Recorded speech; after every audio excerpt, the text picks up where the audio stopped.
Nobody ever really likes change. And for obvious reasons, it's because it's something different, something that you're not used to, something that you feel like you may not be ready for.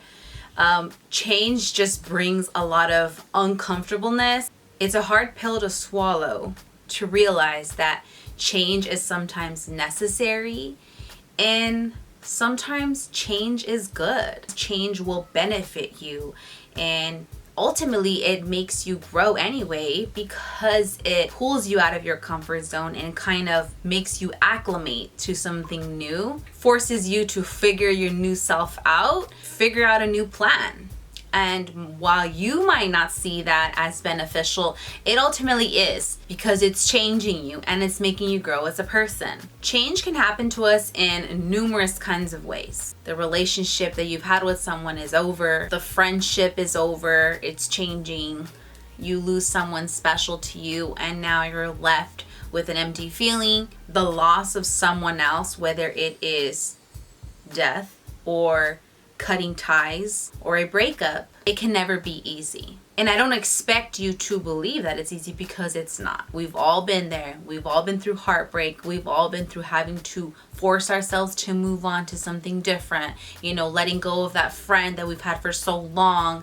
But I'm here to tell you that it's possible to get through within time. And it's not about time heals all. It's what you do with that time and in that time that heals you. That's why you have to have so much faith in the saying, everything happens for a reason. Because I promise you, it does. Wherever you're at is where you're meant to be in this very moment. So if you're having a hard time with moving on in any aspect in life, start by telling yourself this: just because it could have been different doesn't mean that it would have been better. And even if you could go back, you don't belong there anymore.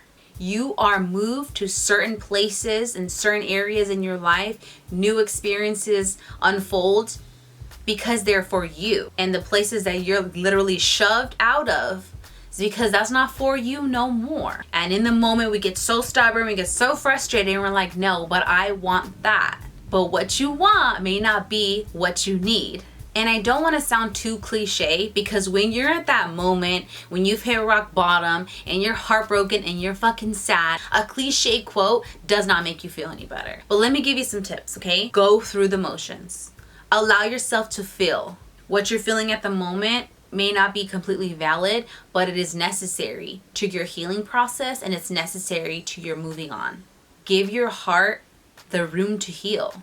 What's coming for you is better than what's gone. Loss is fucking hard. Everyone experiences and goes through it differently. And please don't invalidate yourself if you feel like you're having a harder time than others, because it doesn't make you a weak person. It just makes you a more sensitive person. And sensitivity is definitely not a weakness, it's a strength. Experiences happen to teach you things. And sometimes these are necessary to show you just how much you need to love yourself more. Loving yourself is accepting yourself for who you are in your entirety. And so you don't allow anyone else's depiction or opinion of you affect you in any way. Remind yourself that time will reveal whose loss it truly was. And as long as you put your best foot forward, you'll find yourself with acceptance and ready for the beautiful newness that is about to come your way. Happy Monday.